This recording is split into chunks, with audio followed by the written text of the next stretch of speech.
Lah mbok munggah ana ing kayangan. Nek ngerti dalane wingi-wingi aku munggah. Nek aku ki ora ngerti dalane ki liwat endi. Jare kudu menek ondorante. Heeh, nek munggah kayangan ki munggah ondorante mengko tekan repat kepanasan. Terus neng kono ana gepura gedhe ditunggu karo Cingkara Bala Pata. Lah ning kono kuwi kowe iki diteter entuk sowan ngersaning Sang Hyang Giripati apa ora?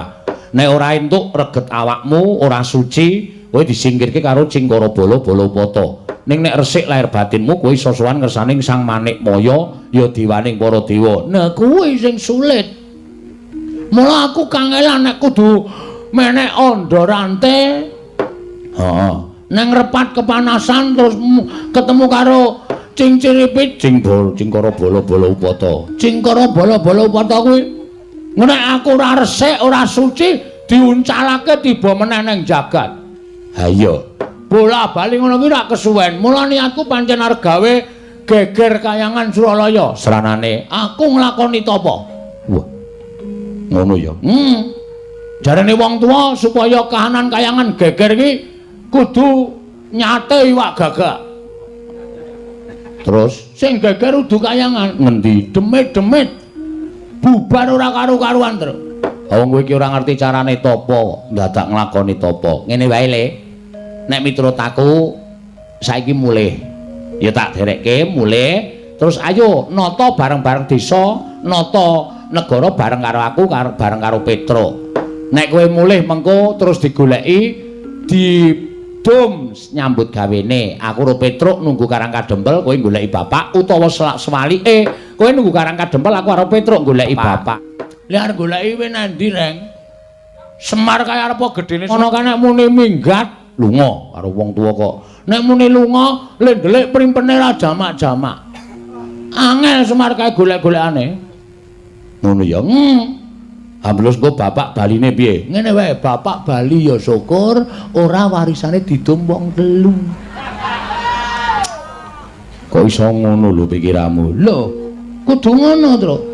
Wong ki alure nendi? Parane nendi? Semar ki wis tuwa. Heeh. Monggo lunga ora omong-omong. Ya nek ora ana apa-apa, nek keson Jambaya ning dalan. Lho, nek ana apa-apa ning dalan, Semar cilik roro gedhe tekaning pati. Nek nganti ora tinggal wasiat apa-apa, kowe karo aku kok do gelut rebutan warisan. Mula sing adil wae, aku gelem mulih ning ya ngono kuwi, Gah. Kuwi jenengane ngame-ame patine wong tuwa. Ngono kuwi dosa, Go. Ora apik, tapamu ora ketrima. Nek ora gelem ya wis, kowe mulya kono, ora usah melu-melu karo aku. Lah terus kowe iki arep ngopo? Wis ta. Engko ora tekan esuk. Tekan esuk piye tegese? Iki aku ya rung dong arep teruse kepiye iki ya ora ngerti. Lah sebabe, wah jan iki nek do njaluk lakon do awur-awuran iki. Do awur-awuran tenan ya. Heeh, aku marahi terus pun pening kepalaku, santai wae. Sing baku, pokoke kowe karo aku rasah wedi. Nek kowe arep niat nggawa aku bali, aku ora marep mulih. Ning nek kowe tetep melu nang kene, ayo bebarengan nyuwun marang panguwasaning dewa. Dewa ben menehi kanugrahan tumrap awake dhewe iso nata negara, nata desa Karang Kadempel. Engko nek dewane nesu, aku sing tandingi. Gong, ora clemongan. Dewa ki ngerti lho. Kowe batin kowe dewa ki ngerti. Nek nganti kemecap, nek nganti tekan kene tenan, nek nganti ana apa-apa, terus dewa nesu tenan karo kowe piye? Wis ta, aku tapa ngene iki wis tak ikhlaske patiku. Dadi aku mati wis ra wedi. Nek dewa tekan kene aku nyuwun pangestu mbangun desa nata negara ora dikeparengake, ora nyawang wis sapa? Aku sing tanggung jawab. Direng. Asmi manut, mulih apa nang kene? Nek mulih mesake Bagong. Nek nang kene awake dhewe kesempyoke ngaradan wong Bagong iki wis nekat ngono kuwi. Wis. Bagong iki nek muni ndek karep wis ora bakal nyawang sapa wae. Waton karepe iki bener. Mesti sapa-sapa diwaneni, Truk. Lah iya. Aku ya kuwatir. Nek eneng apa-apa piye, Gong? Ngene wae kowe rasa do melu-melu to. Kowe iki tengok nang mburiku kene, engko nek eneng dewa teka-tekan kene, aku sing tanggung jawab. Kowe rasa jumangkake suku, ngremrembyahake asta. cukup aku dhewe sing temandang karya mati urip tak sandangi ngene iki nggonku arep mbelani kawula sakarang kadempel supaya urip becik rukun ayem lan aku iso mbangun desa nata negara rek ayo gek disuluki oh iya sikra-sikra yen permana kanca sikra ngraken awang sesangka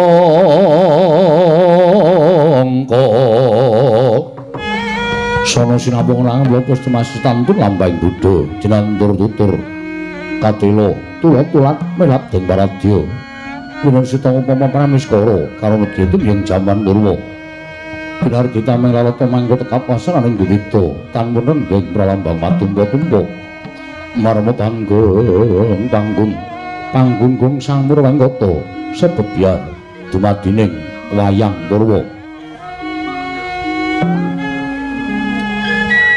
anenggih ingkang mapan wonten lengkeng Gunung Mahameru wonten sameneing wana ingkang winastan wana Bombong Wirayang wana gawat kliwat wingit kepati satu mara satu mati jalma mara ketrayu parandine ing mriku wonten titaing Bathara ing ngedeng Sekung Subrata semedi maladining nenggat majaning Kelurah Semar nenggih Kelurah Bagong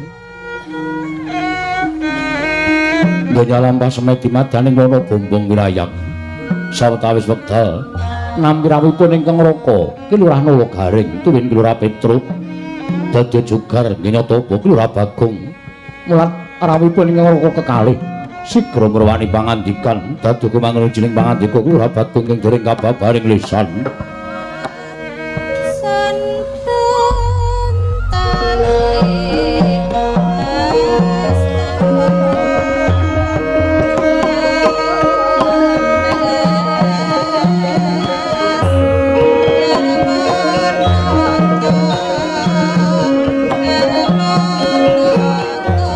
lan sembah niring ngulung kapurpa risang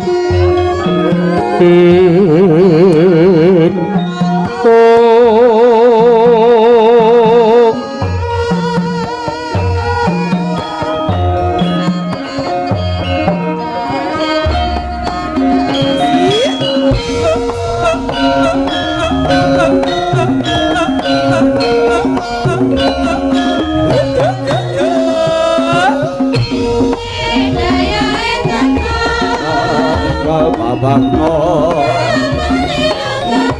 Kagelar Koso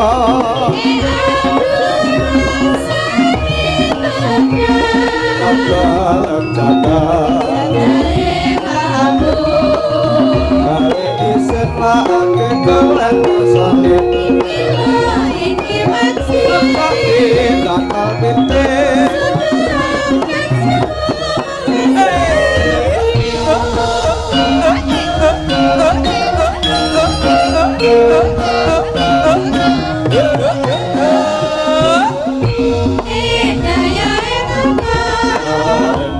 Bakno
sinong mati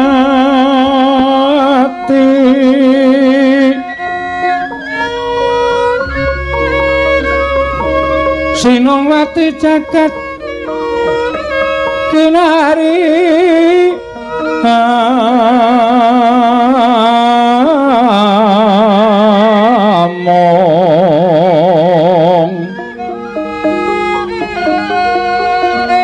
mbak lumembak ombak ing samudra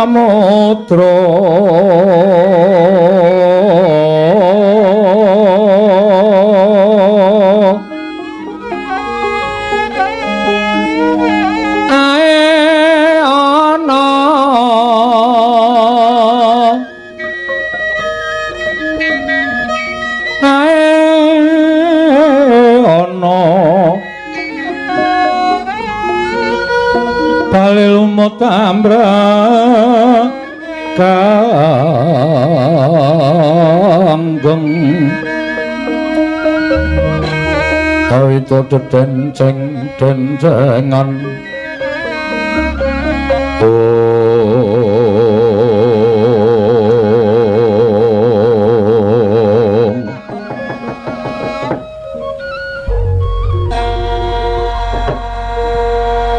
nganti ndadekke jugar nggonku nglakoni tapa brata iki gareng karo Mas Petruk tak goleki mubeng mingerele persasat tepung gelang kekalangan aku goleki karo kowe tinemune ketemu neng papan kene kok mapan neng tengahe ngalas monggo iki rak ning lengkeng Gunung Mahameru iki alas Bombong Wirayang alas sing gawat keliwat wingit kepati satu mara satu mati jalma mara keplayu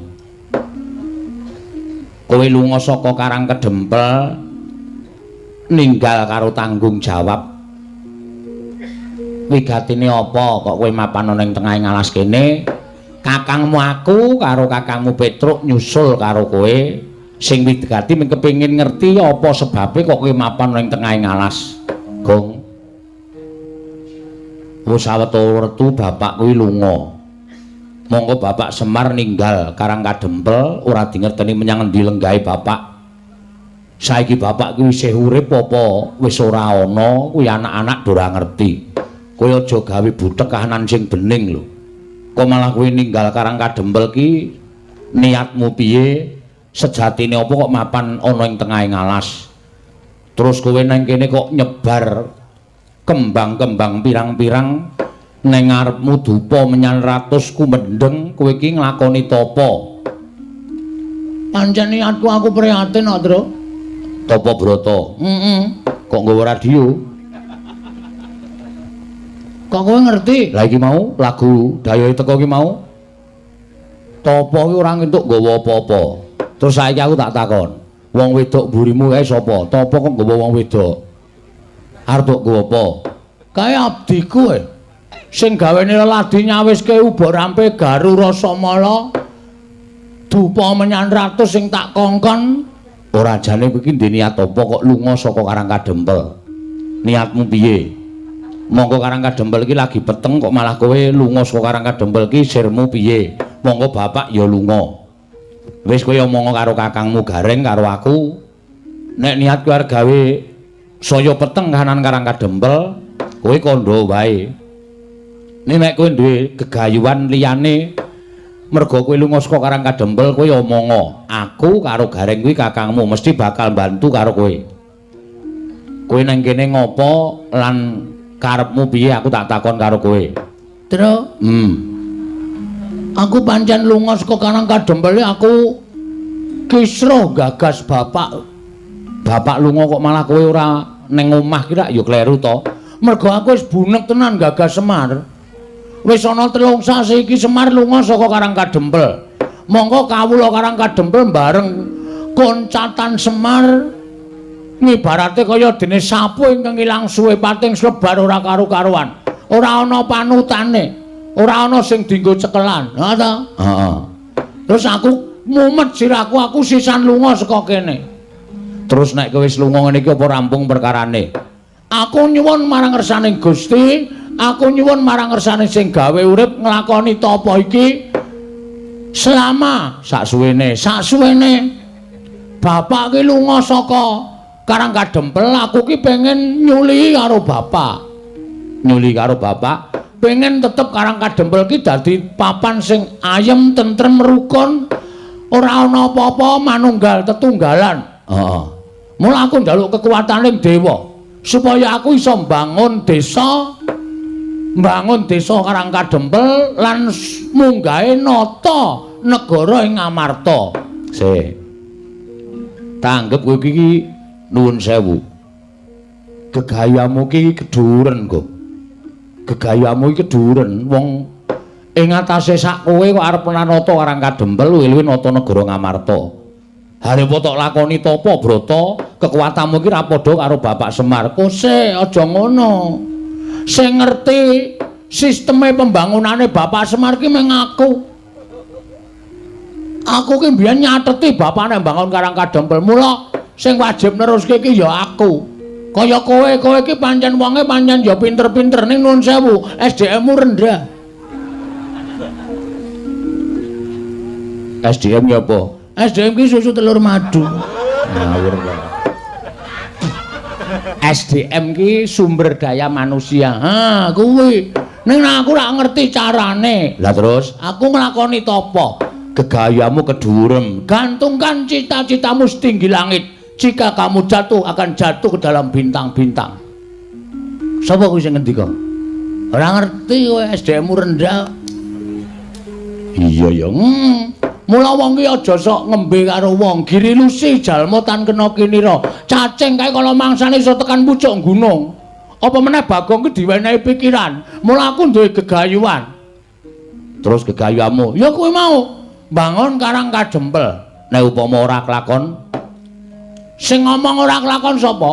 Wong ki nek ndek gegayuhan ki aja mung ditekake ana ing karep tok. Ning tekakno ing tekad. Mergo tekad ki pok ing karep. Wong ki nek wis ngopo-ngopo nek wis gelem nekat, kuwi apa-apa kadang kala sok kelakon. Mula aja gagas karo awakmu kuwi, kowe ki mung batur, kowe ki mung gedibal, aku ki mung kere, aku ki mung abdi. Ning kala mangsa abdi kaya awake dhewe ki ya iso mbangun desa nata negara. Ngono ya, Gong. Nek ora saka arus bawah, piye carane supaya pembangunan kuwi supaya apik nek ora kowe karo aku ki niat bangun desa terus. Andra ingkang puspitorum mengkere-kere dadak suluk. Yes, Ben. Kasiring samirana mrih. Paham ora? Paham.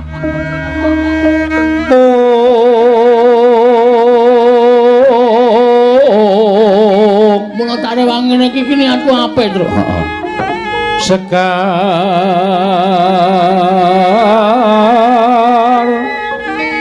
kadung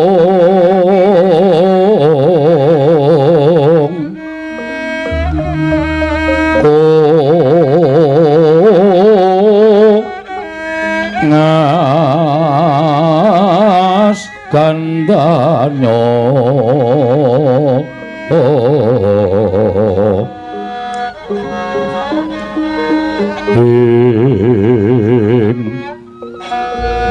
maweh raras retnaning driya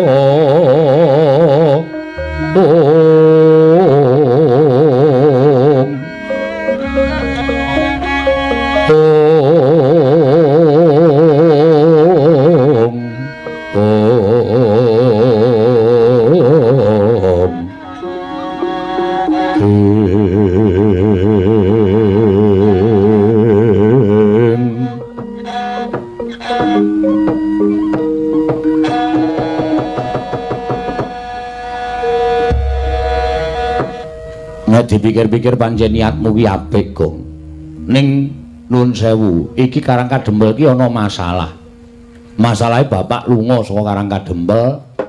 Mongko ora ana baban sing ngondo ingkang sumendhe, banon sing tinumpuk, ora ana kawula Karang Kadempel sing dipamiti karo bapak. Heeh. Lah kok kowe malah lunga. Kuwi rak saya padha karo kowe ngringkihke karo kahanan Karang Kadempel to. Aku ora wis ngomong to, Reng. Lungaku ki ora nuruti karo pribadiku dhewe ya ora. Aku ki ora seneng-seneng. Aku ki ora ropian-ropian. Ning aku ki niat mrehatenke kahanan Karang Kadempel. Terus sirmu piye? Sing tok gayuh apa? Pokoke aku arep nyuwun idi palilahing para Jawata, nggonku bakal mbangun desa nata negara. Oh, ngono. Lah mbok munggah ana ing Kayangan. Nek ngerti dalane wingi-wingi aku munggah. Ning aku ki ora ngerti dalane ki liwat endi. Jare kudu menek Ondorante. Heeh, nek munggah Kayangan ki munggah Ondorante mengko tekan Repat Kepanasan. Terus ning kono ana gepura gedhe ditunggu karo Cingkara Bala Balapata. Lah ning kono kuwi kowe diteter entuk sowan ngersaning Sang Hyang Giripati apa ora? Nek ora entuk reget awakmu, ora suci, kowe disingkirke karo Cingkara Bala Balapata. Ning nek resik lahir batinmu kowe iso sowan ngersaning Sang Manikmaya ya diwaning para dewa. Nah kuwi sing sulit. Mula aku kangelan nek kudu menek Ondorante. Heeh. Nang Repat Kepanasan terus ketemu karo Cingciripit, Cingkara Bala Balapata. Cingkara Bala Balapata kuwi nek aku ora resik, ora suci, diuncalake tiba meneh ning jagat. Ha iya. Bola-bali ngono kuwi rak kesuwen. Mula niatku pancen arep gawe geger Kayangan Suralaya. Seranane aku nglakoni tapa? Wah. Ngono ya. Jarene wong tuwa supaya kahanan Kayangan geger iki kudu nyate iwak gagak. Terus sing geger udu Kayangan. Ngendi? Demit-demit. Bubar ora karo-karuan, Tru. Wong kowe iki ora ngerti carane tapa, dadak nglakoni tapa. Ngene wae Le. Nek miturut aku saiki mulih. Ya tak derekke mulih, terus ayo nata bareng-bareng desa, nata negara bareng karo aku, bareng karo Petro. Nek kowe mulih mengko terus digoleki di bom nyambut gawene. Aku karo Petro nunggu Karang Kadempel, kowe goleki bapak utawa sewalike kowe nunggu Karang Kadempel, aku karo Petro goleki bapak. Lah arep goleki kowe nandi, Reng? Semar kaya arep gedene semono kan nek muni minggat lunga karo wong tuwa kok. Nek muni lunga le ndelik primpene ra jamak-jamak. Angel Semar kaya golek-golekane. Ngono ya. Ambles go bapak baline piye? Ngene wae, bapak bali ya syukur, ora warisane didum wong telu. Kok iso ngono lho pikiranmu? Lho, kudu ngono, Tru. Wong ki alure nendi? Parane nendi? Semar ki wis tuwa. Heeh. Monggo lunga ora omong-omong. Ya nek ora ana apa-apa, nek kesonjombaya ning dalan. Lho, nek ana apa-apa ning dalan, Semar cilik roro gedhe tekaning pati. Nek nganti ora tinggal wasiat apa-apa, kowe karo aku engko do gelut rebutan warisan. Mula sing adil wae, aku gelem mulih ning ya ngono kuwi, Gah. Kuwi jenengane ngame-ame patine wong tuwa. Ngono kuwi dosa, Go. Ora apik, tapamu ora ketrima. Nek ora gelem ya wis, kowe mulya kono, ora usah melu-melu karo aku. Lah terus kowe iki arep ngopo? Wis ta. Engko ora tekan esuk. Tekan esuk piye tegese? Iki aku ya rung dong arep teruse kepiye iki ya ora ngerti. Lah sebabe, wah jan iki nek do njaluk lakon do awur-awuran iki. Do awur-awuran tenan ya. Heeh, aku marahi terus pun pening kepalaku, santai wae.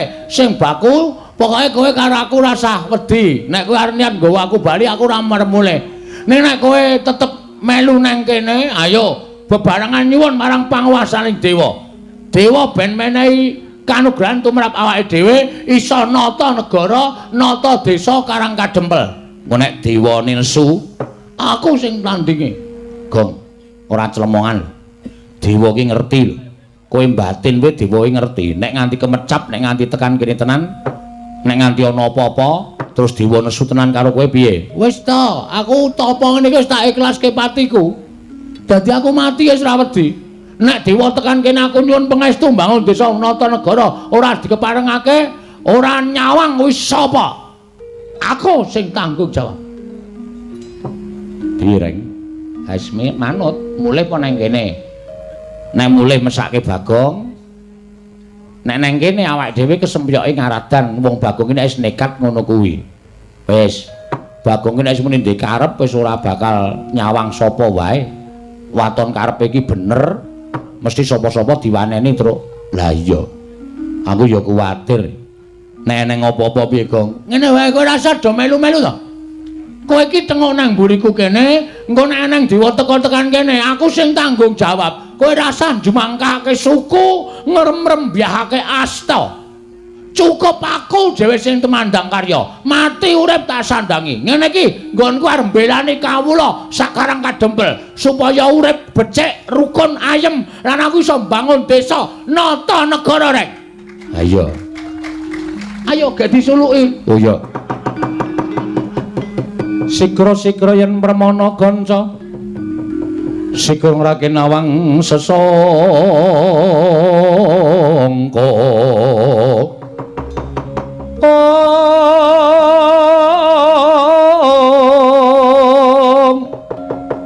Nalindra mbek marwa sing sang katriku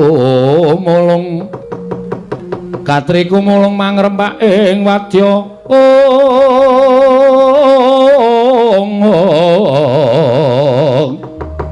Kurta kurore kagiri-giri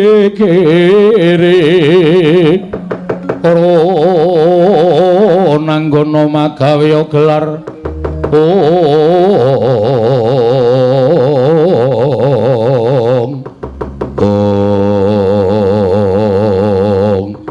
dereng ngantos paripurna sami mbawacana kasaru nalika semanten ndara dasih marantamaning penggalih Lurah Bagong ngraosi para Jawata ingkang honyang madya denengge utusan Sang Hyang Jagat Giri Pratingkah Dewa ing sithik pangudal-udal Sang Hyang Pikula Narada miwah Sang Hyang Pukulun Bathara Indra tumiyup saking dirgantara merbegung yaning Sang Hyang para Panakawan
Tata trapsilanira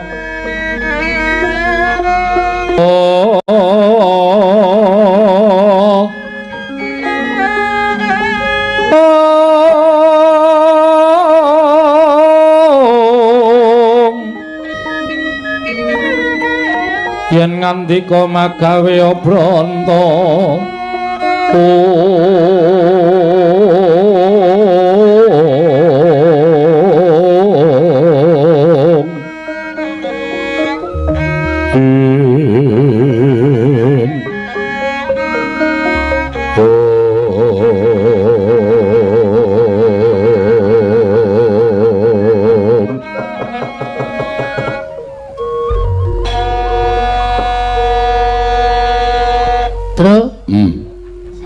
Iki kok malah salah alamat ya?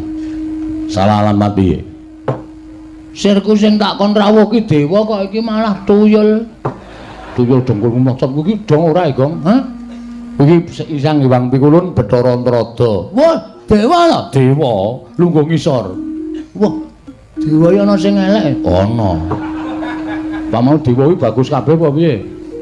Dibageke. Apa sing dadi penjangkamu wis kelakon kok. Dewa iki rasah kowe nglakoni tapa dirasani nek niatmu apik dewane mesti rawuh. Jenenge sapa? Pukulun Kanika Putra. Sing gampang wae. Narada. Narada, Pukulun nganggo pukulun. pukulun. Sarawuh paduka pukulun wonten ing wana. Bombong wirayang mriki. Pukulun Bathara Antarada, kula ngaturaken sembah pambekti kula kunjung ya pukulun. Kencang warudayang lak wong. Oh malah ngendang terus. Ora aku. Sebutane ngono kuwi.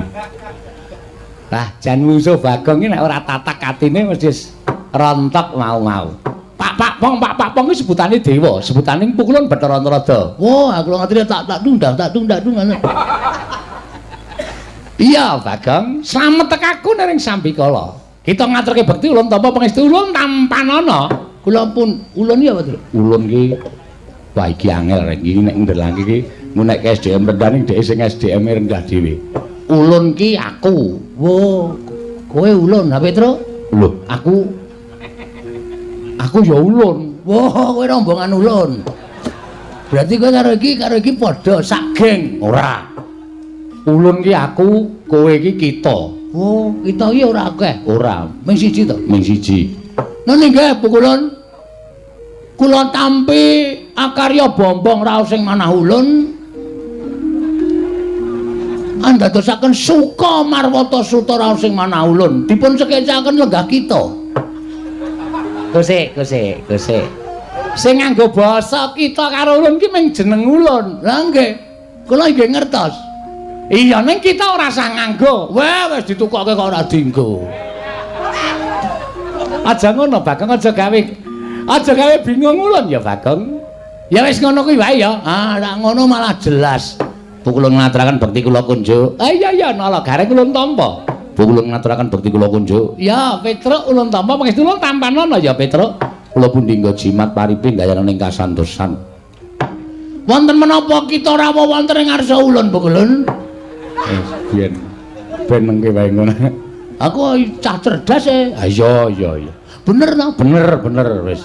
Pukulun nglanturi prasaja kalian panjenengan ulun. Indra piye iki? Iya lali Bathara Indra. Bagong piye? Kula ngaturaken bekti kula kunjuk Bathara Indra. Ya, ulun tampa.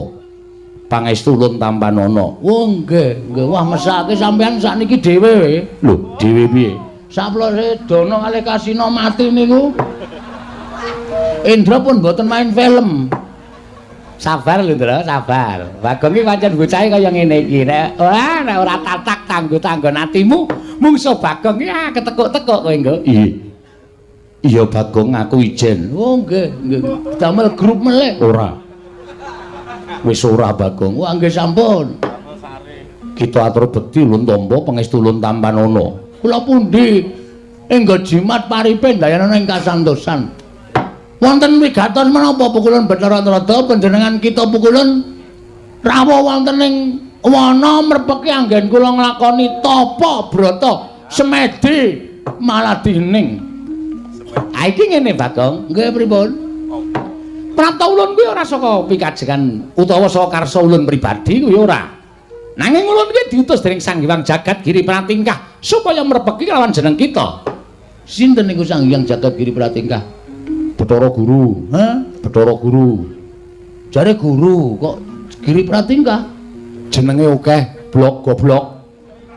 Jenenge pirang-pirang Sang Hyang Jagat Giri Pratingkah, ya Sang Catur Boja, ya Manik Maya, ya Jati Murti, ya Purwakanda lan sak piturute kuwi jenenge akeh. Sapa kuwi? Bathara Guru kuwi. Berarti nek ditulis nang ngarep omah dawa banget ya, Tru. Ora usah ditulis. Kae lho ana tulisan lurah titik-titik ngono kae nek Bathara Guru kan dawa banget. Wis to, ge dibageke tak keplak mutar. Kowe iki dewa tok sepelekke. Dewa cilike. Ming semono. Wah, aja sembrono. Dadi Prapta Ulun iki diutus Sang Hyang Bathara Guru. Oh, berarti sampean asisten guru. Ya wis sakarep kita nggih kita omong. Ngene ya Bagong, pripun? Ulun jarwani ya. Saploke kita nglakoni tapa ana ing telenging wana iki, ngerti ya? Yen to kayangan kuwi ora tentrem. Lho, sebabe kaperbawan kelawan jeneng kita nggone nglakoni tapa brata ning telenging wana warsa. Wekasan kayangan dadake gara-gara. Gara-gara itu manduk ning kayangan wekasan dadake para dewa, para dewi padha nungsang puyang gudel bingung. Laku jantrane merga ora kuat nampa hawa panas sing timbul saka nggon kita laku tapa brata. Mula tumuli Sang Hyang Jagat Giri Pratingkah utusan karo panjenengan ulun tedhak ana ing Madyapada merpeki kelawan jeneng kita Kula Bagong. Ing atase jejering kita ki mung Panakawan, ming batur.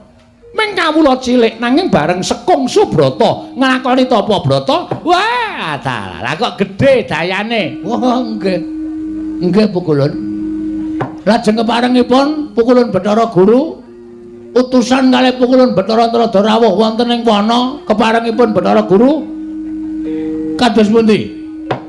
Iki ngene, kita didhawuhi supaya leren nggone tapa. Aja nglakoni tapa ana ing lengkeng gunung Mahameru iki lan ana ing tengahing wana Bombong Wirayang. Dawing Hyang Pukulun Bathara Guru, kita kinen bali marang Karang Kadempel. Kita kinen bali marang Karang Kadempel. Kula, iya. Saniki, dina iki uga kita kudu bali nang Karang Kadempel. Merga nganti kita terusake nggon kita tapa, wah, kayangan ki morak-marik merga saka daya kita nggon kita tapa.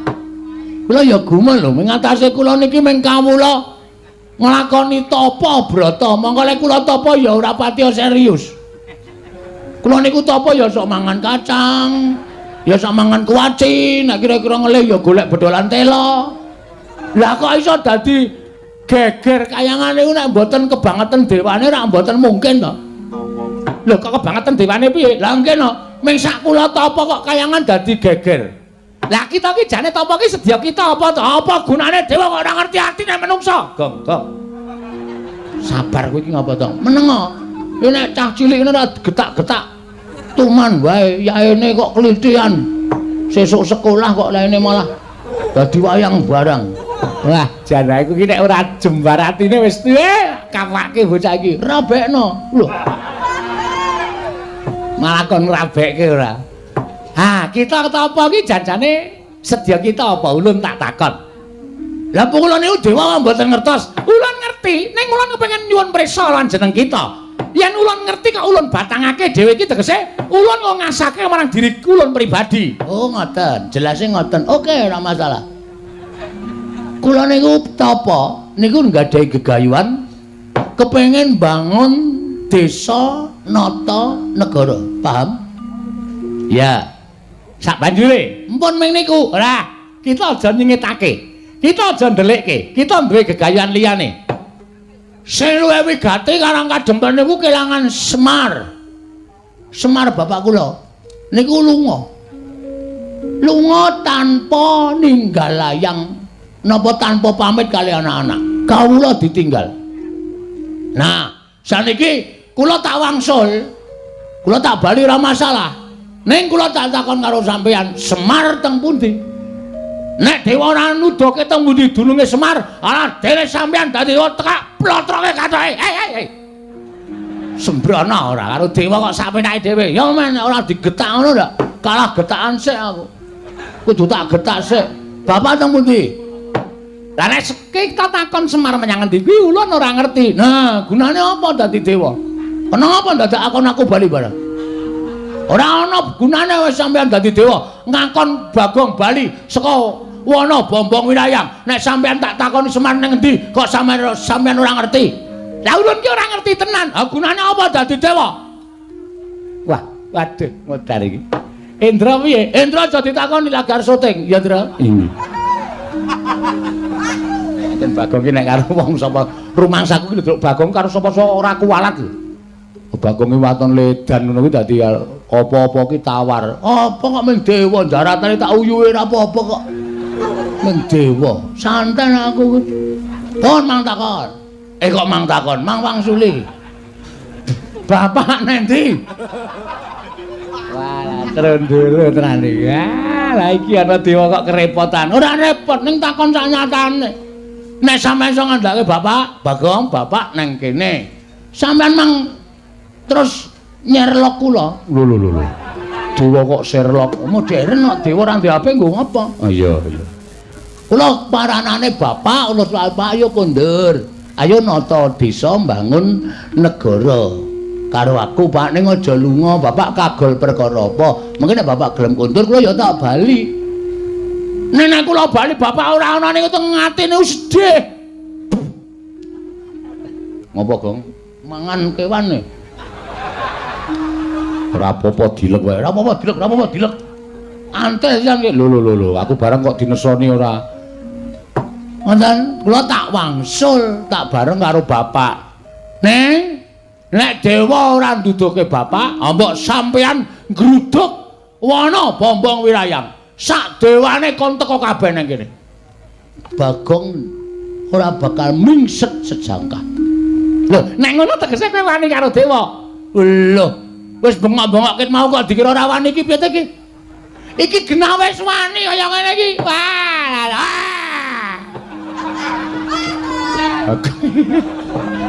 Oh, cocok ditanang omahe. Papak pong ngono kowe. Papu bong.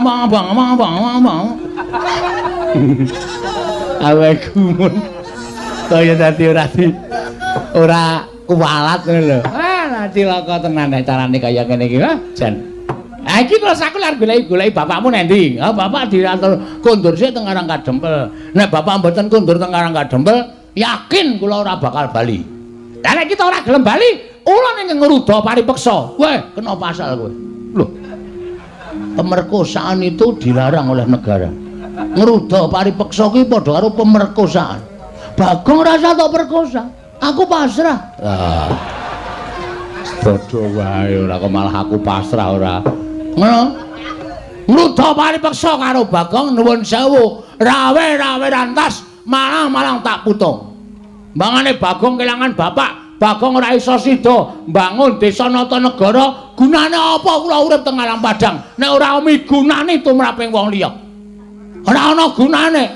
Amba ulung kula modar cemplungke kawah Candra Dimuka, kaluwan ring ngrasake mbangane urip. Ora ana gunane uripe Bagong dienggo wong liya. Ora ana gunane Bagong urip ning alam padang pukulun Bathara. Sapa kowe? Ah, lali kok. Aku krungu keploki dadi lali. Krungu keplok kok dadi lali. Sapa, Tru? Kaneka Putra. Kaneka Mawarna-warna. Kaneka Putra. Kaneka Putra, ya Bathara Antarada. Jenengmu pira? Lho, oke. Ayo sapa wae? Lho iki kepiye to wis geger kaya ngene kok dadak takon jeneng. Aku iki gek ngomong. Lha wis bengok-bengok kaya ngene kok ora ana tindakan bablas. Niatmu piye? Nek arep gawe Bagong bali ora gelem ya sampean gek nesu, ngono lho. Wah, tutuk sepatu sisan kowe. Nyile sepatune tak ngluthuk kowe. Lho. Nyile sepatu kok ngluthuk sing duwe karepe piye? Endra, wonten dawuh iki Bagong piye kaya ngene iki, Endra?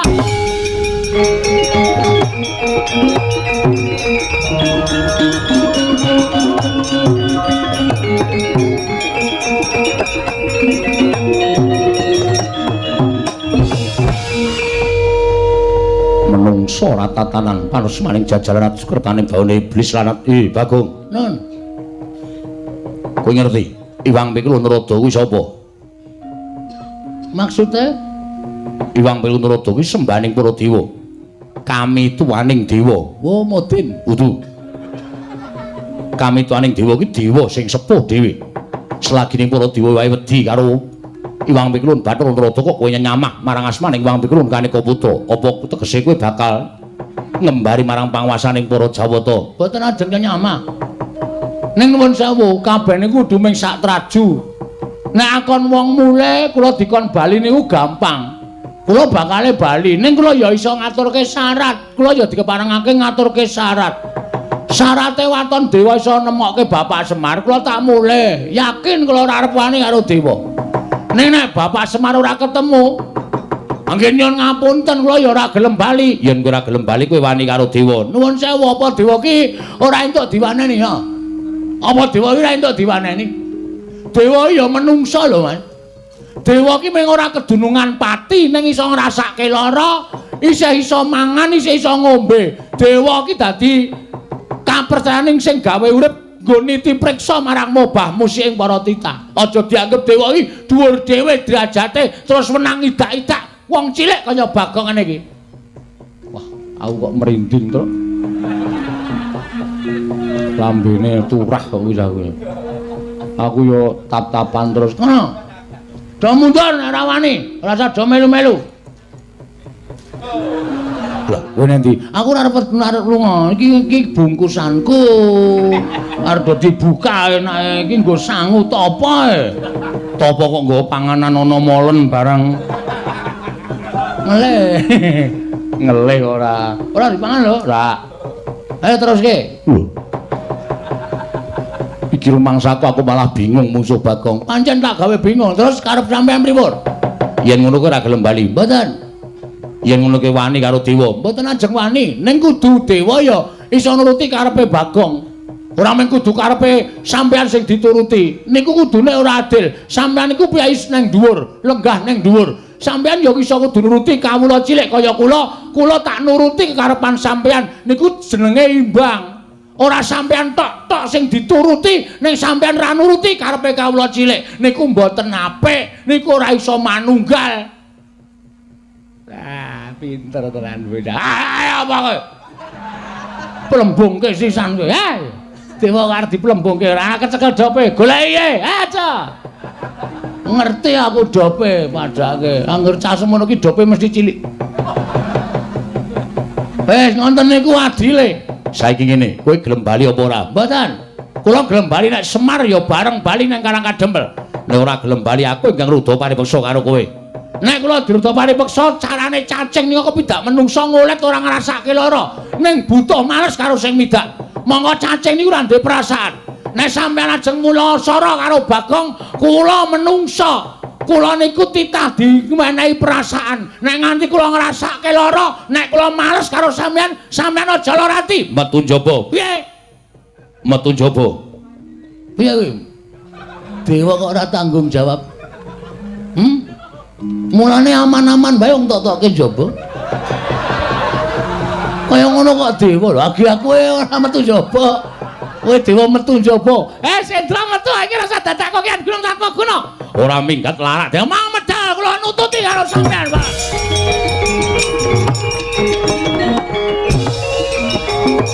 Udus.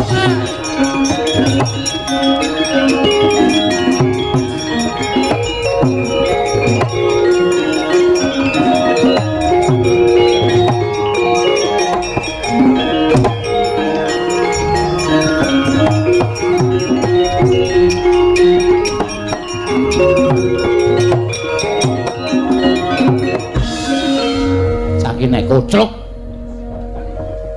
kowe nantang dewa ngono kuwi apik apa piye? Kowe iki ameng-ameng nyawa uripmu, Gong. Kowe padha karo anguk-anguk kawah Candra Dimuka lho, Gong. Kowe kok nantang karo Bathara Indra. Bathara Indra ki sapa? Mbah. Kok takon aku? Aku ora tau nglukis silsilah Bathara Indra kok. Nggo ngapa? Bathara Indra ki putrane Bathara Guru sing nomor 4. Ngono. Nek kowe wani karo Bathara Indra, nek nganti Bathara Indra ki ngajak kanca-kancane ruwang-ruwange dewa ngeroyok karo kowe piye? Mongko ana dewaning geni, ana dewaning banyu, ana dewaning angin, ana dewa sing tukang jabut nyawa. Aku ora wedi. Wis ta? Lah padha ngruyuk karo aku ora masalah, Truk. Tenan kowe ora usah kuwatir karo aku, santai wae. Santai. Tak pethone nek kowe ora gelem ngewangi tak pethone dhewe. Wis ta? Kowe siap-siap wae gareng bedah bumi. Lho. Petro ngabari tangga separo. Kon ngopo? Omong nek aku mati ngono wae. Aku iki wani kok ming pamit mati iki njur kekuatanmu nendi? Nek ya kuwi. Nun sewu ora ana ala tumama ning becik. Wis ta, yakin. Kuwi kaya ngono kuwi digondheli wae. Ngono. Wong tumindak ala ora bakal tumama ning becik, wis ta. Dadi aku tumindak kaya ngene iki aku mbelani karo bapak, aku mbelani karo kawula Karang Kadempel, mbelani karo kawula negara Ngamarta kepengin tak tata lan kepengin tak bangun. Mula tak anggap niatku ki apik. Nek dewa mudhun ngagro-agro kekarepane Bagong ki padha karo dewane sing arep ngisruh karo aku. Lah saiki mung kari gumantung lehmu nintingi sing bener sapa, sing luput sapa. Kowe saiki wong tuwa iso milahke. Nek sing tok arani bener aku ora usah kuwatir, bener ki ora bakal kalah. Ya sakarepmu ning aku ora ngewangi. Aku ora butuh tok ewangi kok. Kowe iki ora ndek kekuatan kok. Wis tanganmu ceko, sikilmu becik, matamu kero, matamu kuwi. Nek kakane kok matane kero ora. Ora, kowe iki ngewangi lho ora ana apa jenenge iki, apa undakane apa-apa. Lah nek Petro kuwi ngewangi karo ora iki aku rumangsa ana kekurangane. Kowe ngewangi ra, Tru? Aku wedi karo dewa kok. Hah? Aku wedi karo dewa. Alah dene le gagah. Wanine ngeplaki sirahe bojone. Nek karo wong padha-padha lanang kok ora wani. Kok ngono kok. Walah. Ana tuku daster kono. Gek rok-rokan wae ngono. Karo dewa kok ora wani. Kowe wani apa, Gong? Sing tak wedeni apane? Terus iki piye? Tak wethuke, ora usah kuwatir. Kowe do ngasuh kono. Ya. Ngasuh ya? Ya. Engko nek kowe mati, aku gotong nggo bali. Oh iya. Ngono wae pakaryanmu. Nek aku menang kowe melu gleleng. Oh iya. Penak ta? Heeh. Ora rekoso tur kepenak lemu tumandang. Ya. Kono gareng mulih kono. Nek kowe mati, wis ora usah mikir aku mati. Wis to, ora nek mati. Aku nek mati yakin wis to, wis ora usah kuwatir. Ora tekan 40 lemu nylameti. Mergane pitung dinane kowe wis nusul aku reng. Dengkulmu mlacet. Ngedeg-degi senengane. Wak tratap aku ora. Ya sing ati-ati ya, Gong. Wis ora usah kuwatir, pethoke dewa-dewane terus. Ya.